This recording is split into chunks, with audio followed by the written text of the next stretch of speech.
Welcome to Taste of Truth Tuesdays, where we'll be serving up bite-sized conversations on all things fitness, nutrition, mindset, and spirituality. So grab your headphones and get ready to taste the truth with us every Tuesday. Subscribe now on your favorite podcast platform because every bite counts.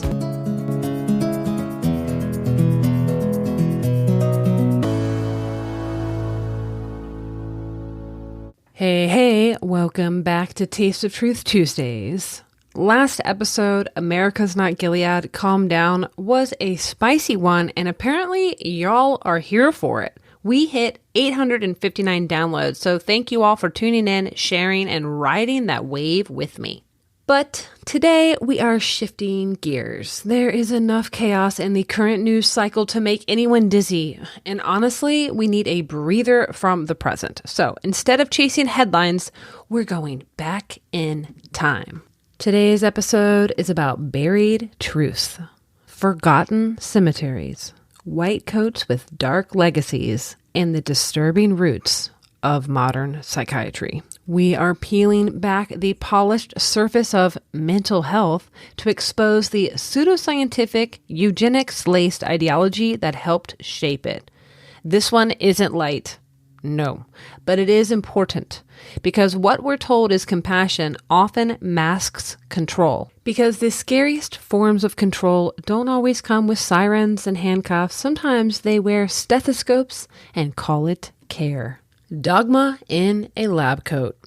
We like to believe that science is self-correcting, that data drives discovery, that good ideas rise and bad ones fall. But when it comes to mental health, modern society is still tethered to a deeply flawed framework, one that pathologizes human experiences, medicalizes distress, and often does more harm than good.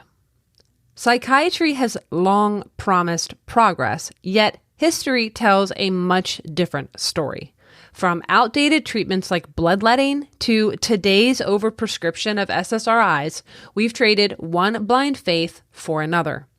These drugs, still experimental in most aspects, carry risks, yet are handed out at staggering rates. And rather than healing root causes, they often reinforce a narrative of victimhood and chronic dysfunction. The pharmaceutical industry now drives diagnosis rates, shaping public perception and clinical practice in ways that very few understand. In this episode, we will revisit the dangers of consensus-driven science and how it silences dissent and rewards conformity. Because science, like religion or politics, can become dogmatic. Paradigms harden, institutions protect their power, and the cost are human lives. But beneath this entire structure lies a deeper, more uncomfortable question, one we rarely ask. What does it mean to be a person? Are we just bodies and brains?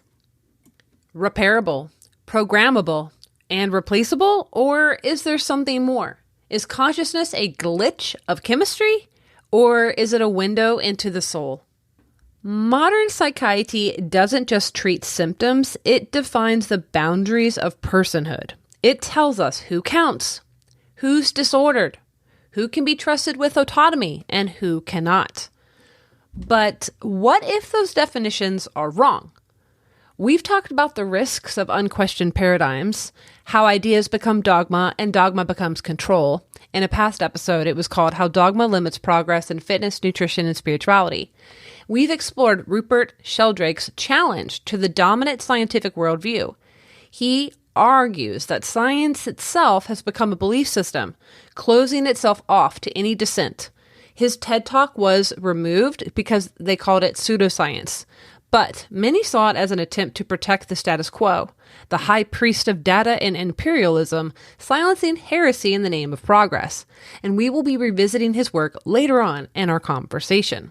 We've also discussed how science, more than politics or religion, is often weaponized to control behavior, shape belief, and reinforce social hierarchies. In a recent Taste Test Thursday episode, we dug into how the industrial food system was shaped not just by profit, but by ideology, driven by a merger of science and faith. And that was called How science, industry, and faith influenced big food. And all of these episodes are linked in the episode blog.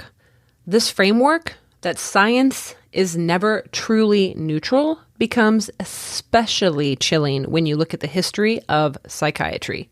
To begin this conversation, we're going back, not to Freud, not Prozac, but way further, to the roots of American psychiatry. Two early figures, John Galt and Benjamin Rush, whose ideas helped define the trajectory of an entire field. What we find there presents a choice, a path towards genuine hope, or a legacy of continued harm. This story takes us into the forgotten corners of that history, a place where normal and abnormal were declared not by discovery, but by decree. Clinical psychiatrist Paul Minot puts it plainly. Psychiatry is so ashamed of its history that it has deleted much of it. And for good reason. Psychiatry's early roots weren't just tangled with bad science. They were soaked in ideology. What passed for treatment was often social control justified through a veneer of medical language. Institutions were built not to heal, but to hide. Lives were labeled defective. We would like to think that medicine is objective, that the white coat stands for healing, but behind those coats was a mission to save society from the so-called abnormal. But who defined normal, and who paid the price? Long before the DSM codes and Big Pharma, the first freestanding mental hospital in America, called Eastern Lunatic Asylum, opened its doors in 1773, just down the road from where I live in Williamsburg, Virginia. Podcast listeners, in the episode blog, there's a really cool photo. It's from 1845, so 100 years or so after it opened, but super cool photos linked in the show notes if you're a history nerd like me and want to check that out. So, though officially declared a hospital, it was commonly known as the madhouse. And for most who entered, institutionalization meant isolation, dehumanization, and often treatment worse than was afforded to livestock. Mental illness was framed as a threat to the social order, and those deemed abnormal were removed from society and punished in the name of care. But one man dared to imagine something different, and this is the forgotten legacy of Dr. John Galt. See, Dr. John Galt II, appointed as the first medical superintendent of the hospital, which was later known as Eastern State, came from a family of alienists.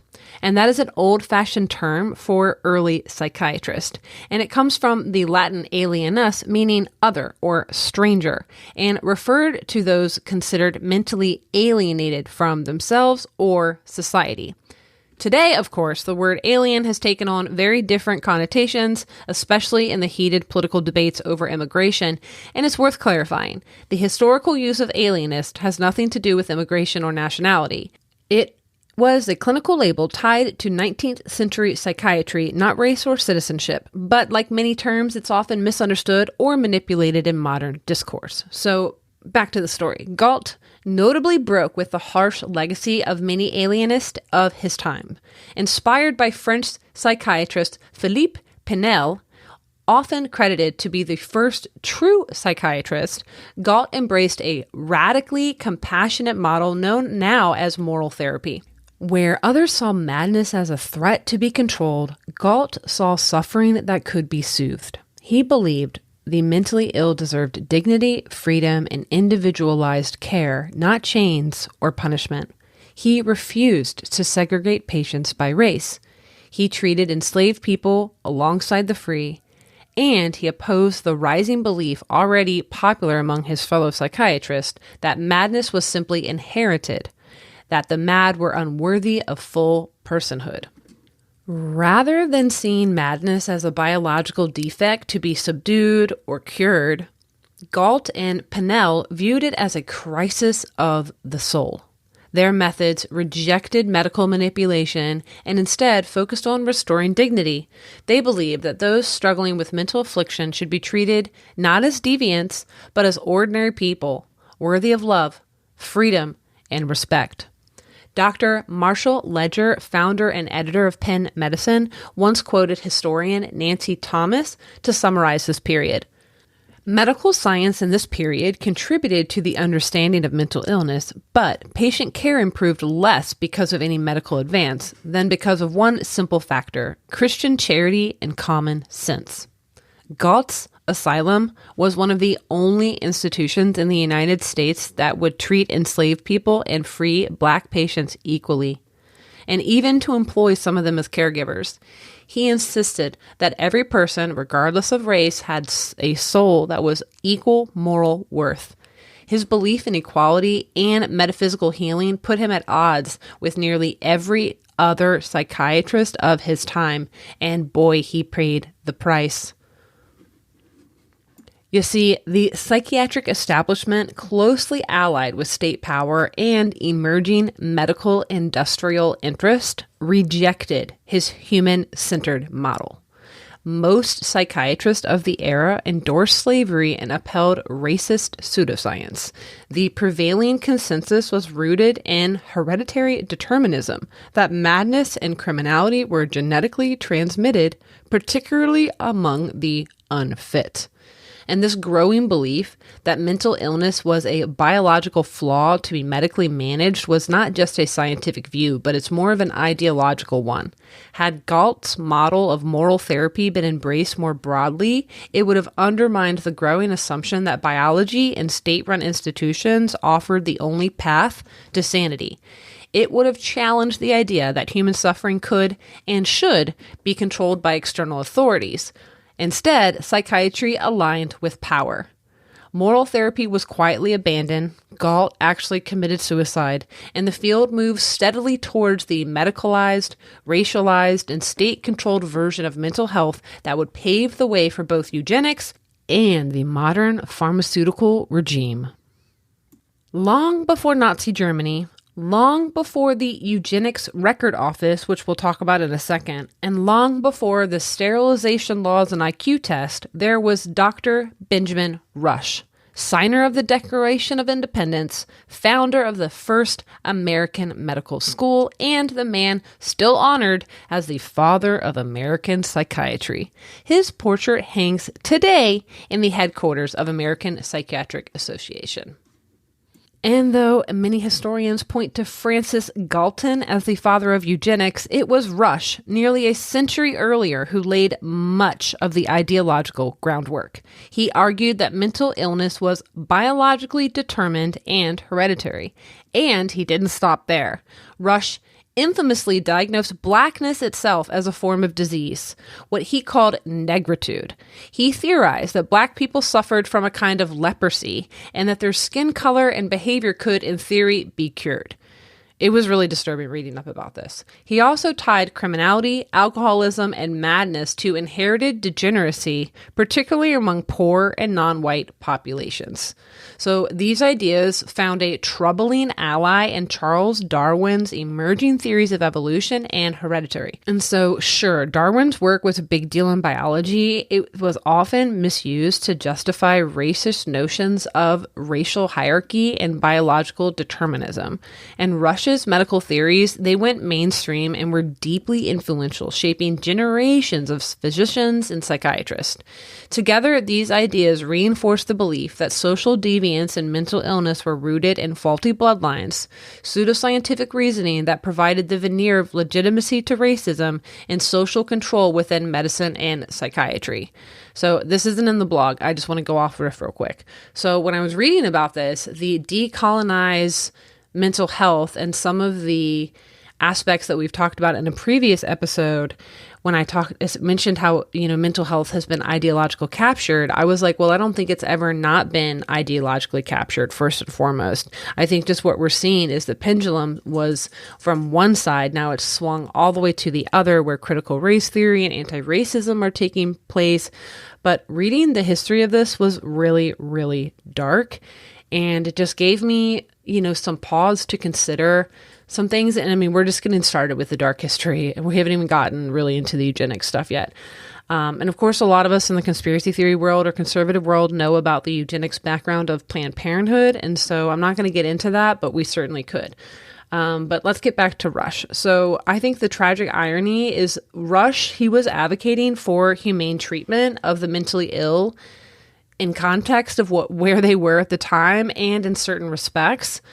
But his racial theories helped pave the way for pathologizing entire populations and a mindset that would fuel both American and European eugenics movements in the next century. And so that's where we're headed. American eugenics, the soil that psychiatry grew from. And podcast listeners, in the show notes, I have the International Congress of Eugenics logo from 1921. And it's a tree. And at the top of the tree, it says eugenics. And then on the left, it says eugenics is the self-direction of human evolution. And then it has all these roots down at the bottom. You should look at it. But the roots say like genetics, biology, psychology, mental testing, history, I don't know, I can't read it all, but, genealogy, sociology, religion, biography, politics, statistics, economics, surgery, medicine. Anyways, check it out. So before Hitler, there was Cold Spring Harbor, and it was founded in 1910. The Eugenics Record Office, known as ERO, operated out of Cold Spring Harbor Laboratory in New York with major funding from, guess who? The Carnegie Institution, and then later joined by the Rockefeller Foundation. This was the central hub for American eugenic research, gathering family pedigrees to trace so-called hereditary defects like feeble-mindedness, criminality, and pauperism, also known as extreme poverty. Between the early 1900s and 1970s, over 30 U.S. states passed forced sterilization laws targeting tens of thousands of people deemed unfit to reproduce. The justification? Traits like alcoholism, poverty, promiscuity, deafness, blindness, low IQ, and mental illness were cast as genetic liabilities that threatened the health of the nation. The practice was upheld by the U.S. Supreme Court in 1927 in the infamous case of Buck versus Bell. In an 8-1 decision, Justice Oliver Wendell Holmes Jr. wrote, "3 generations of imbeciles are enough," greenlighting the sterilization of 18-year-old Carrie Buck, a young woman institutionalized for being feeble-minded, a label that also applied to her mother and siblings. The ruling led to an estimated 60,000 or more sterilizations across the United States.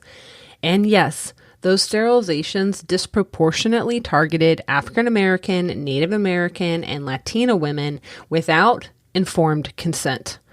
And I knew about this as my husband's Native American, and we've heard about this, and this happened all over the country. But in North Carolina alone, Black women made up nearly 65% of sterilizations by the 1960s, despite being a much smaller share of the population. So eugenics wasn't a fringe pseudoscience. This was mainstream policy, supported by elite universities, philanthropists, politicians, and the medical establishment. And psychiatry was its institutional partner. The American Journal of Psychiatry published favorable discussions of sterilizations and even euthanasia for the mentally ill as early as the 1930s. American psychiatrists traveled to Nazi Germany to observe and advise. And German doctors openly cited U.S. laws and scholarship as inspiration for their own racial hygiene programs. In some cases, the United States led and Nazi Germany followed. This isn't conspiracy, it's history, documented, peer-reviewed, and disturbingly overlooked.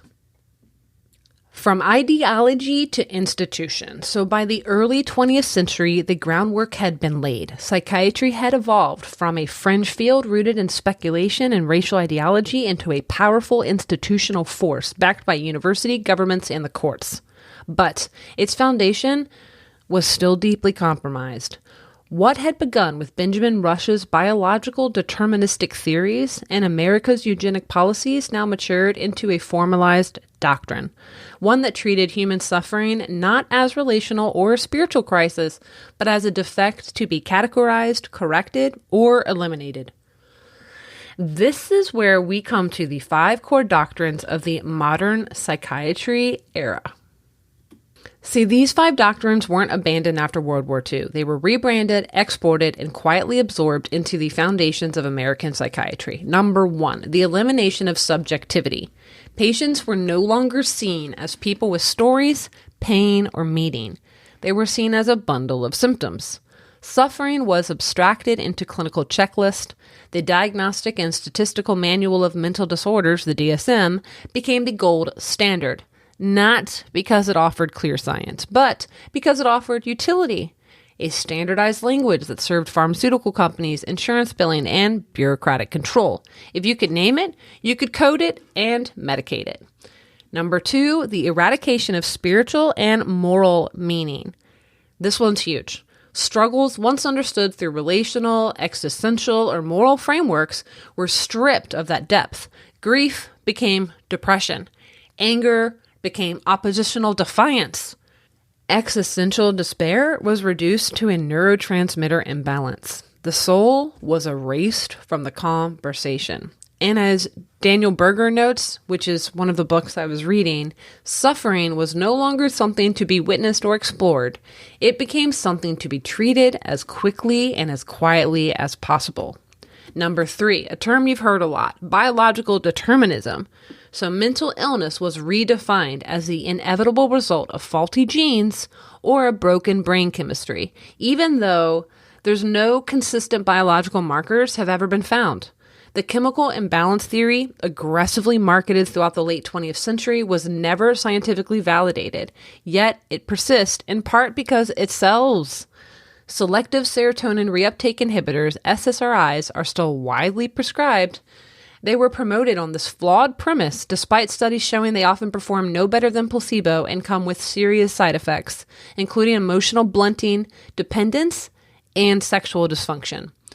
Number 4, population control and racial hygiene.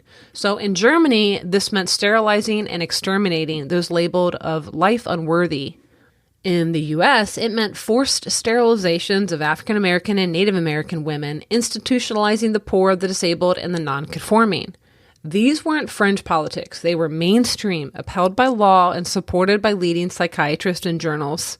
Even today, disproportionate diagnosis in communities of poor, coercive treatments in prisons and state hospitals, and the medicalization of poverty reflects the same logics of control.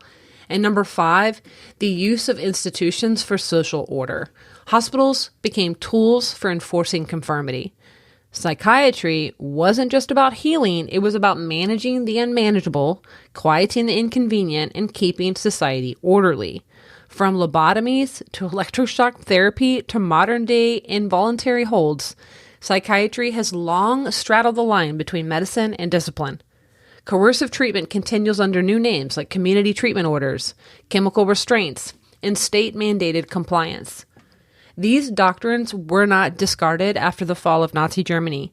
They were imported, adopted, rebranded under the guise of evidence-based medicine and public health. But the same logic persists. Reduce the person, erase the context, medicalize the soul, and reinforce the system. I didn't simply read this in a textbook. I stood there on the edge of these woods next to rows of numbered graves. It was back in 2020 while we were waiting to close on our New York house. My husband and I were staying in an Airbnb in Rockland County up in New York.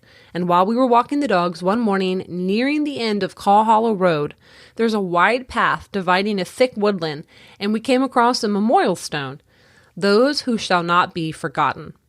What we had stumbled upon was the interest of old Letchworth Village Cemetery, and we instantly felt its somber history. Behind the memorial, rows of T-shaped markers, each with a muted testament to the hundreds of nameless victims who had perished at Letchworth. Situated just half a mile from the institution, These weathered grave markers reveal only the numbers that they were assigned to these forgotten souls, a stark reminder that families once refused to let their names be known. Podcast listeners, in the episode blog, I have a photo of the cemetery of these T-shaped grave markers. So when Patrick and I researched the history, the truth was staggering. Letchworth was supposed to be a progressive alternative to the horrors of 19th century asylums. Instead, it became one of them. By the 1920s, reports described children and adults left unclothed, unbathed, over-medicated, and raped. Staff abused residents and each other, the dormitories were overcrowded, funding dried up, and buildings were decaying. The facility was severely overcrowded. Many residents lived in filth, they were unfed, unattended, children were restrained for hours, some were used in vaccine trials without consent, and when they died, they were buried behind the trees, nameless, marked only by one small concrete T-shaped stake. And I stood there among those graves, over 900 of them. A long row of numbered markers, each representing a life once deemed unworthy of attention, of love, of dignity. But the deeper horror is what Letchworth symbolized. The idea that certain people were better off warehoused than welcomed. That abnormality was a disease to be eradicated, not a difference to be understood. This is the real history of psychiatric care in America. Podcast listeners, there's another photo of an image from Letchworth Village that might break your heart. So let's talk about the problem of purpose, because this history didn't unfold in a vacuum. It was built on something deeper, an idea that was so foundational, it often goes unquestioned, that nature has no purpose, that life has no inherent meaning, that humans are complex machines, repairable, discardable, programmable. So this is the mechanistic worldview, and it hasn't just shaped medicine, it's shaped what we call reality itself. So as Dr. Rupert Sheldrake explains in his book, Science Set Free, the denial of purpose in biology isn't a scientific conclusion, it's a philosophical assumption. Beginning in the 17th century, so we're talking 1600s, science removed soul and purpose from nature. Plants, animals, and human bodies were understood as nothing more than matter in motion, governed by fixed laws. No pull toward the good, no inner meaning. So by the time Darwin's Origin of Species arrived in the 19th century, we're talking 1859, this mechanistic lens was fully established. Evolution wasn't creative, it was random. Life wasn't guided, it was accidental. Psychiatry was emerging in the same cultural moment, and it absorbed this worldview. Suffering was pathologized, indifference was diagnosed, and the soul reduced to faulty genetics and broken wiring. Today, that mindset is alive and well in the DSM's ever-expanding labels, and the belief that trauma is a chemical imbalance, that identity issues must be solved with hormones and surgery, and the reflex to medicate children who do not conform. But what if suffering isn't a bug in the system? What if it's a signal? What if these so-called disorders are cries for meaning in a world that pretends meaning doesn't exist? The graves at Letchworth aren't just a warning about medical abuse. They are a mirror, reflecting what happens when we forget that people are not problems to be solved, but souls to be seen. Sheldrake writes, "The materialist denial of purpose and evolution is not based on evidence, but is an assumption. Modern science insists all change results from random mutations and blind forces, chance and necessity. But these claims are not just about biology. They influence how we see human beings as broken machines to be repaired or discarded. So as we said, in the 17th century, the mechanistic revolution abolished soul and purpose from nature, except in humans. But as atheism and materialism rose in the 19th century, even divine and human purpose were then dismissed, replaced by the idea of scientific progress. Psychiatry emerged from this philosophical soup, if you will, fueled not by reverence for the human soul, but by the desire to categorize it, control, and correct behavior by any mechanical means necessary. So what if that assumption is wrong? What if people we label disordered are responding to something real? What if our suffering has meaning and our biology is not destiny? Genetics as the new eugenics. So today, psychiatry no longer speaks in the language of racial hygiene, it speaks in the language of genes. But the message is still largely the same. You're broken at the root. Your biology is flawed. And the only solution is lifelong medication or medical intervention. We now tell people that their suffering is rooted in faulty wiring, inherited defects, or bad brain chemistry, despite decades of inconclusive or contradictory evidence. We still medicalize behaviors that don't conform. We still pathologize pain that stems from trauma, poverty, or social disconnection. We still market drugs for chemical imbalances that have never been biologically verified. And we still pretend this is science, not ideology. But, here I am bringing back up Dr. Rupert Sheldrake because he talks about the field of genetics and how it rests on a fragile and often overstated foundation. This is in chapter 6 of his book. He challenges one of modern biology's core assumption that all heredity is purely material, that our traits, tendencies, and identities are completely locked in by our genes. And I hear this a lot in Jonathan Haidt's work, especially in the happiness hypothesis. Makes sense because he's a moral psychologist. He's obsessed with evolution, talks about the evolution theory all the time. So it's just very interesting how once you start seeing how all these patterns, intersect, even though I hate that word because it's taken over by intersectionality. But anyways, this isn't how people have understood inheritance for most of human history. Long before Darwin or Mendel, breeders, farmers, herders knew how to pass on traits. Proverbs like father, like son, weren't based on lab results. They were based on generations of observation. Dogs, they were bred into dozens of varieties. Wild cabbage has become broccoli, kale, and cauliflower. The principles of heredity were not discovered by science. They were named by science. They were already in practice across the world. And what Sheldrake points out is that modern biology took this folk knowledge, stripped it of its nuance, then centralized it until genes became the sole explanation for almost everything. And that's the problem. Because genetics have been crowned as the ultimate cause of everything from depression to addiction to ADHD to schizophrenia, when the outcomes are not clear-cut. The answer is simply we haven't mapped the genome enough yet. But what if the model is wrong? What if suffering isn't locked in our DNA? What if genes are only part of the story and not even the most important part? By insisting that people are genetically flawed, psychiatry sidesteps the deeper questions. What happened to you? What story are you carrying? What environment shaped your experience of the world? But it pathologizes people. It exonerates systems. Instead of exploring trauma, it will prescribe pills. Instead of restoring dignity, we reduce people to diagnosis. Instead of healing souls, we treat symptoms. Modern genetics, like eugenics before it, promises answers, but too often it delivers a verdict. You were born broken. We can do better. We must do better, because healing doesn't come from blaming bloodlines or rebranding biology. It comes from listening, loving, and refusing to reduce people to a diagnosis or a gene sequence. The truth about trauma and diagnosis. So as Pete Walker referenced Dr. John Brevere's poignant observation, if complex PTSD and the role of early trauma were fully acknowledged by psychiatry, the Diagnostic and Statistic Manual of Mental Disorders, the DSM, would shrink from a massive textbook to something no larger than a simple pamphlet. And we've previously explored the crucial difference between PTSD and complex PTSD. And you know what? We could drop the D because it's not a disorder. It's just stress. You are stressed out. You are traumatized from what you went through. We talk about topics like trauma, identity, neuroplasticity, stress, survival, and what it truly means to come home to yourself. This deeper understanding exposes the vast gap between real human experience and how mental health is often diagnosed and treated today.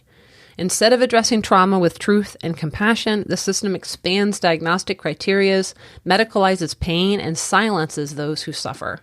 So in closing, the cost of our silence. Many of us know someone who's been diagnosed, hospitalized, or medicated into submission.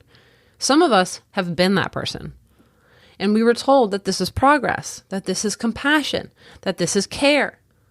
But when I stood at the edge of those graves in Rockland County, row after row after row of the anonymous markers, nothing about this history felt compassionate. It felt buried on purpose, and we must unearth it, not to deny mental suffering, but to reclaim the right to define it for ourselves, to reimagine what healing could look like if we dared to value dignity over diagnosis, because psychiatry hasn't saved the abnormal.